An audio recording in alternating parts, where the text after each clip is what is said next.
Okay, so this should be recording. I'm using Camstudio, so this is a little different for me. What I'm basically going to do is give a basic walkthrough of Flash and getting used to its interface, and just becoming familiar with the design and the layout. Okay, so I am working with Flash CS4.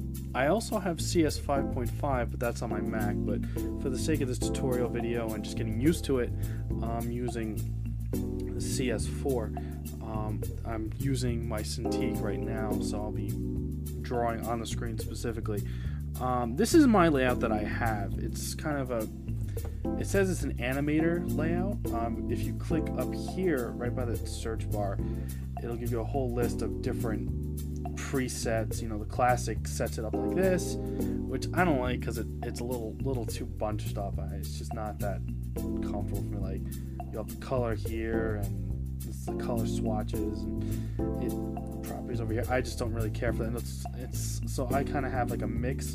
Animator works for me because I'll have the scenes, which we'll get into later, on the left top, and then right here underneath the scenes I have the color. I can pick the color for whatever tool I'm using, and then this, I never really use motion presets, it's just there.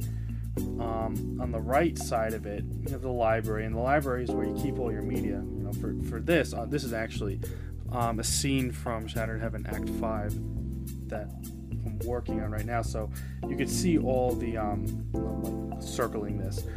These are all the audio files for all the dialogue in this scene, as well as symbols and tweens. I would recommend, for the future, I would recommend labeling your scene or whatever you're working on, clip or whatnot. I just don't, because I'm lazy. And then your properties is something that, you know, depending on your tool, like where you are. I'm not even on like click a frame. Go to properties, it should give you, but since I'm not doing anything, there, I did that. Highlight this, and that can give you like sound you don't really need, because if you do something like this, if you take the transform tool, it'll give you the ability to change the properties of what you just did. So I just made like a little line with the brush tool, and I can adjust the stroke, but you can also change the stroke of the pencil color. And the pencil color by default is black. You can change that to blue, and then that'll match it, and then you can extend it, and it just gets really ugly. But that's actually good to know. How I usually, when I'm doing this, I'll use a really fine stroke. Some people don't.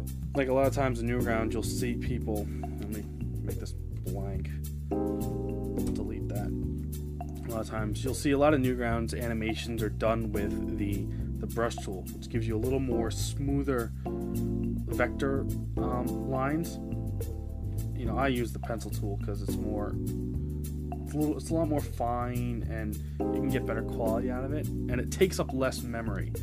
A lot of people don't realize this, but the brush strokes, they actually take up a lot more memory, and it'll increase the size of your Swift file when it's exported. So aside from, I like the thin line of the pencil, it actually saves memory. So when exporting, especially on places like Newgrounds, which have Swift limits. So anyway, back to this. This is Flash. Up on the top, you have all your little windows. You have the file, your new, open recent, save, export is good. Before going any further with Flash, what I would suggest is checking the publishing settings, because with them, this is where you can set the quality of the Flash, especially with sounds. If you're working with audio, if you don't do this, a lot of times you'll notice that your file exported and the sound really comes off dull or muffled, and this is why. Because I believe that the default setting for this is like 8 kbps. I'll usually set it between 32 and 48, and that gives you a much crisper sound quality. And so that right there is going to fix any sound issues you might have, like off the bat if you didn't check this. So I know there's some people out there who've done animations and put stuff out, and their audio quality sounds really low and like muffled, and you guys don't understand why when the voice actors did such a good job. That's why. You have to go and change your publishing setting, your publish settings. JPEG quality, I keep it at 80 because a lot of this, the higher you make it, the bigger your Flash file is going to be, and you would like to keep that as low as possible because the whole point of Flash is simple, small animations that you can put and people can go watch relatively easy. But if you're making your own animation, you're not going to get an entire anime episode in a single Flash file. I mean, you can, but they're going to be those are going to be a lot smaller. Those are going to be very low, maybe under 10 minutes, and depending on your frame rate. Because Flash has a 16,000 frame limit, and you are not allowed to go past that frame limit. If you go past that frame limit, the movie automatically stops at 16,000 frames. So if you're trying to make a full movie, most likely you're going to make multiple Flash files and then combine it in something else like Adobe Premiere Pro. Over here, modify. This is something good. Go to modify and then document. This pops up this document properties. You can set your dimensions, the width and the height. I usually just do 800 by 400. I don't know why I started doing it that way. I just did. And you have the frame rate per second. This is how many frames go by within a second. I believe standard's 24 frames per second. I use 32. I don't know why I use 32. I picked the number one time, and then ever since then, I've always been using 32. But like movie defaults and for like TV and all stuff is usually 24 frames per second. When you open a new Flash file, you basically just go to New, and then you could choose ActionScript 2 or 3. I use 2 because I'm just a lot more familiar with ActionScript 2 than I am with ActionScript 3. I know a little ActionScript 3 to get by, but for making your own animation, it doesn't really make a difference unless you're using particle effects, which is something we'll get into at a later date. So just do 2 for now, it's fine. Keep in mind, ActionScript 3.0 is standard. But for certain particles that I've developed, they were developed in ActionScript 2, that's why I use it. So you get this whole white blank text in the middle of the screen. You can change this color to whatever you want the background to be. You would go to modify and document, and background color can be whatever you want. It could be a pink. I generally use white because it's just the easiest to draw on. So okay, you got the basics of modify, that's good to know. This thing right here, right there, that's your timeline. So you'll be putting individual frames on this timeline, and then when you hit enter, it's going to move for you. Now, you can have, it's basically, if any of you have used Photoshop or anything in Adobe, well, basically any graphic editing program has layers. So right on the left side of it, you have all your layer aspects. And it's all blank right, this entire screen is blank right now because I've hidden everything, which is what this eye is. This eye either makes everything visible, and it can make it invisible. This right here is your locks or unlocks it. So say this layer right here is visible, but it's locked, you can't edit it, which is very good for when you're like drawing over other things later on. You don't want to accidentally erase or get rid of something on a layer below. So for the sake of showing you beginning and whatnot, we're gonna have a blank screen for now. So say I want to make a new layer. On your left bottom of the timeline, you have 3 little icons here. One's for a new layer, one's for a new group, and this is to delete a layer.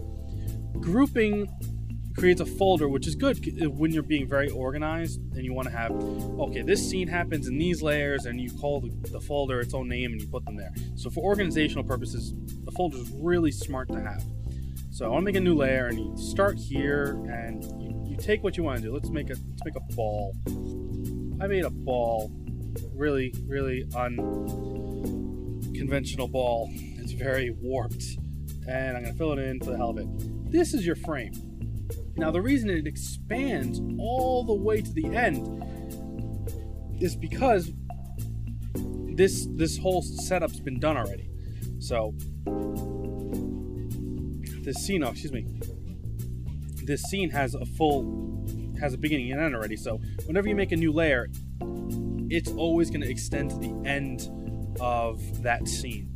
So if you want to cut it off somewhere, say 5, you would right click right click. I don't even use the mouse anymore, so I don't even know. This is messed up. Yeah, I'm right. Right click, duh. I have a pen, so the pen does it for me.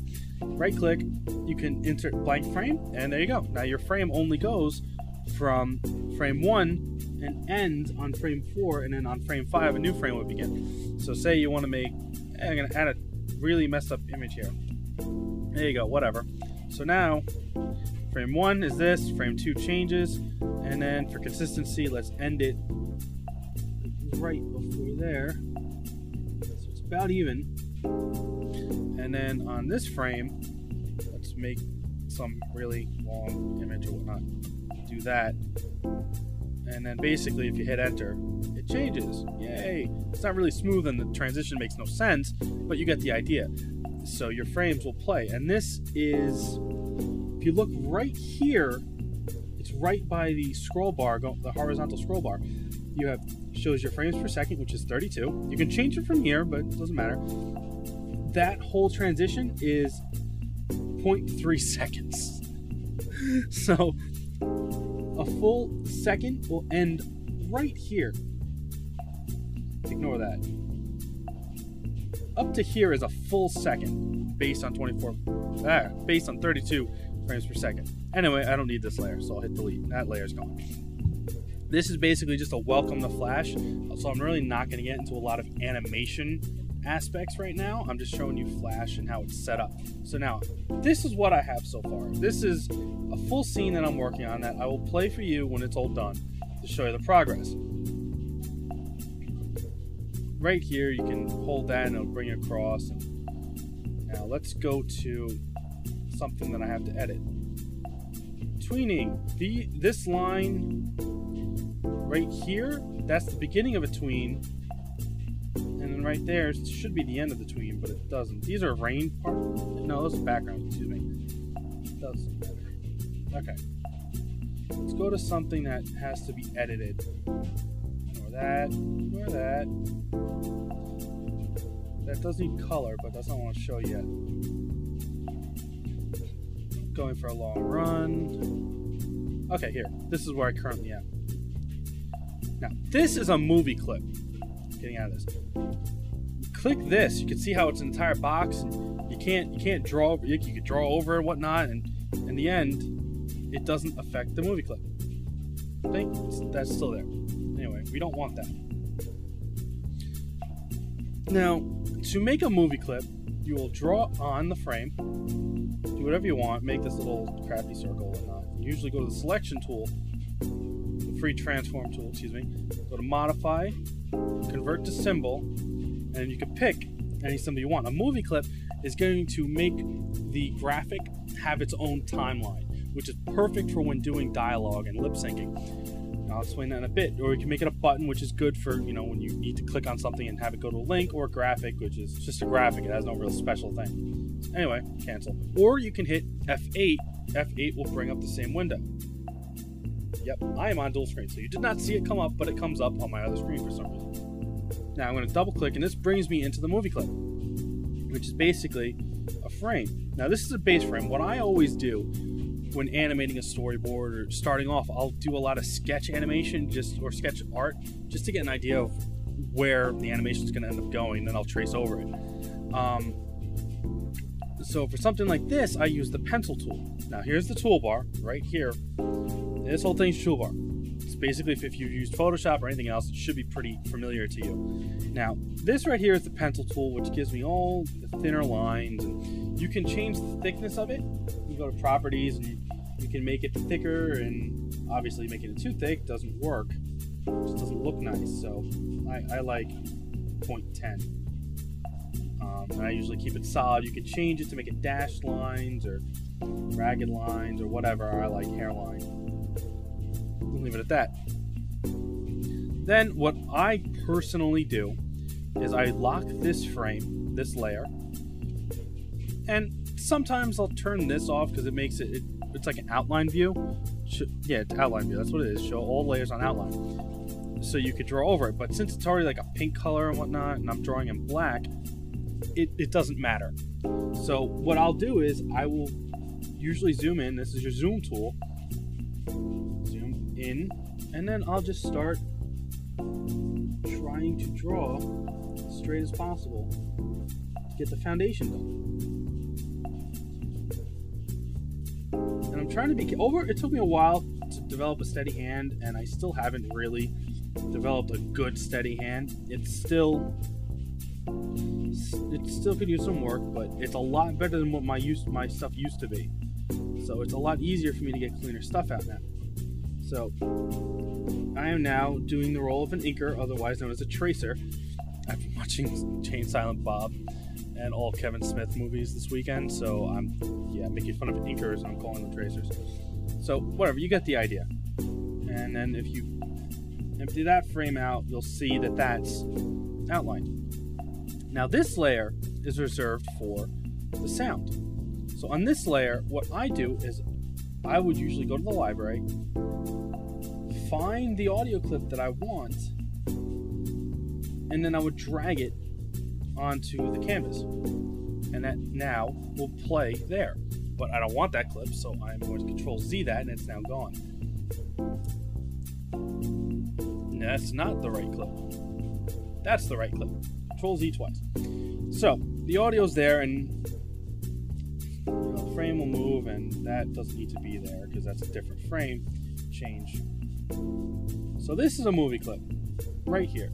Now the benefit of making, if you're going to do any dialogue and putting it into a movie clip with its own graphic, it cuts down on frame loss, because sometimes when you put too much media and stuff in a single main timeline, Flash will skip and lines will become desynced with the lip flaps that you do, and it just doesn't look right. So by putting all of it into a single movie clip, each line of dialogue, it keeps them all packed together, so even if there is frame loss, the lines will start when that movie clip starts, and that movie clip starts when the main timeline gets to it. So if something in the main timeline skipped, that's fine, because once you get to that movie clip, it's all going to start together. So that's the importance of movie clips, and you can get out of it from right here. Right here, you can go back to your original scene. This is the movie clip name. I suggest you name them for your own organization. I don't, because I'm lazy. I really should take my own advice. So anyway, that's that basically.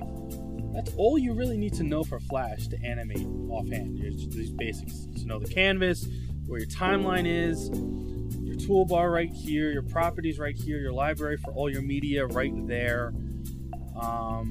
Text, if you're going to add text, it's fine. Control, if you hit enter, it plays. And control is good because you can test your scenes here. Otherwise, control enter or control alt enter to test an individual scene. Now, I've used the word scene a bit, and let me show you what that means. You go right here, the scene icon, it shows you two different scenes in this Flash file. You go to this scene, it takes you to a different part in this video. And this scene has its own its own individual timeline. But if you go to the end of it, which I'm passing, I think. No, did not pass it. It should be somewhere right here. This scene ends at 2515 frames, so 2,515 frames.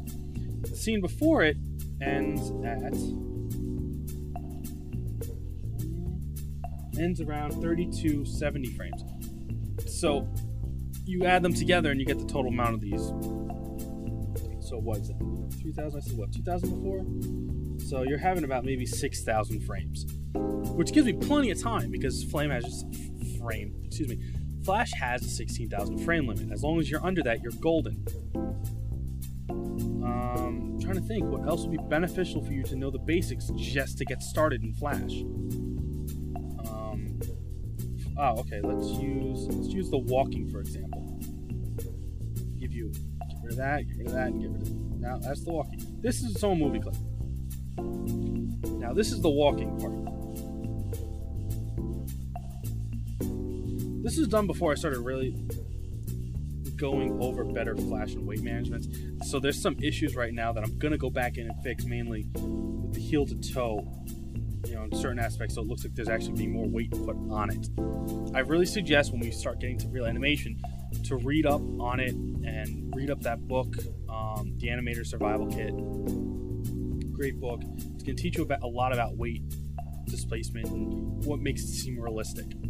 So anyway, I put this in here, and you can see there's a good amount of difference in frames here. It's frame 1 and then here.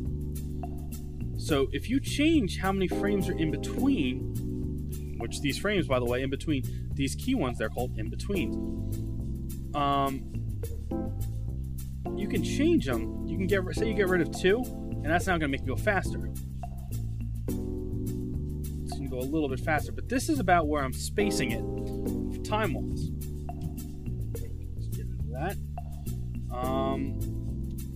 So, you know, you're going to want to make a keyframe right here, and a keyframe is your initial frame. It's your keyframe. So this is basically considered like the starting point, and you make another keyframe here, delete that, and then using this fun little tool right here, it's called onion tools. What they'll do is it will allow you to see the previous frame in a lighter opacity, so you can draw based off that. And when it comes to frame-by-frame animation, it's very, very helpful. This saves a lot of time, because I know traditional animation, a lot of people, they're drawing it over and over again, scanning it, flipping it over, and the joy of Flash is it takes all these things and puts them together. So using the onion tool, you can see the previous frame, and you could draw the next one and where it's going to move. I'm not drawing anything specific. I'm just drawing it for the heck of it, so you can see where it's going to go. And you can extend it as far as you want. You can even extend it to the final frame. Now, you turn it off, make another keyframe. I make a blank frame, to be honest, and then I'll draw in it, and once I draw in it, it then becomes a keyframe. So that's all those things together. I would suggest experimenting, just messing around, understanding where the tools are and what to do in Flash, setting your frame per second to about 24. It's where average is. You can set wherever you want, but that's the higher the frame rate and more frames in between each keyframes is going to make a lot smoother animation. I would suggest just opening Flash and messing around with it. Make different keyframes just to get used to doing it. So now what I'm going to do is I am going to control, and I'm going to test the movie. Now the movie is going to export the SWF, and I think it's going to export it onto the screen. We're going to find out in a minute. I have a few things going on. I know Camstudio takes up some memory, so it might not. Okay, so open. So this is what the scene looks like. This is what I'm currently working on.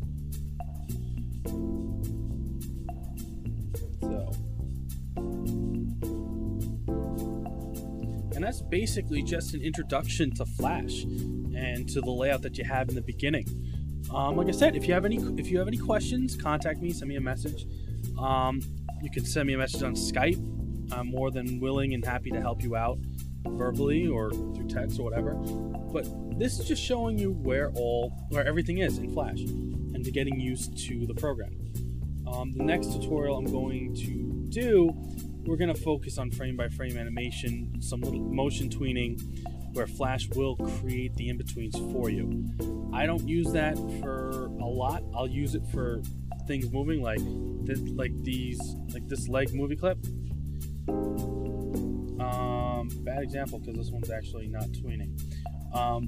Sometimes I'll make a movie clip and I'll have it tween, but within that movie clip I'll actually have all the movements going on, so the person's like coming forward and it's a little smoother. So we'll go over that first. Simple things like shape tweening and just warping shapes and text, just to get used to it. And then I'll probably start taking out lessons from the Animator's Survival Kit and going through them with you guys, just to get a basic idea of animating. For those of you who don't have Flash, you can get a trial of it. If you're a student, I know you can get decent discounts from it. I do not support illegal downloading of these and pirate copies. You should support Adobe with these products. They come up with fine software and that make all this possible, so you really should support them. If you're using Anime Studio, unfortunately, I don't have it, so I'm not familiar with it. If anyone's watching this that does have Anime Studio and is familiar with it and would like to submit a tutorial going over the basics of it, please do. I'll be more than happy to put it on the site. And same thing with Photoshop. I don't use Photoshop for animating. I know you can. I just don't.